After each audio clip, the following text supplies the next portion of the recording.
Solapur news 24 मध्ये आपलं स्वागत आहे। आजच्या प्रमुख बातम्यांवर एक नजर टाकूया।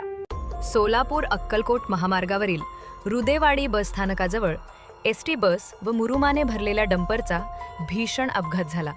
हा अपघात सोमवारी दुपारी 2 वाजण्याच्या सुमारास घडला आहे। अपघातानंतर डंपरने पेट घेतल्याने 2 प्रवाशांचा मृत्यू झाला आहे।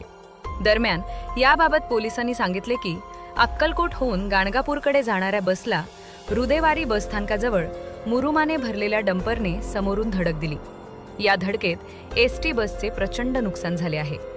अपघातानंतर पुढे जाऊन डंपर उलटला आणि डंपरने पेट घेतला। बसमधील अनेक प्रवासी किरकोळ तर काही प्रवासी गंभीर जखमी झाले आहेत। या अपघातात 2 प्रवाशांचा मृत्यू झाला असून मृत्यूचा आकडा वाढण्याची शक्यता पोलिसांनी वर्तविली आहे। अपघातानंतर मदतीसाठी ग्रामस्थ धावले।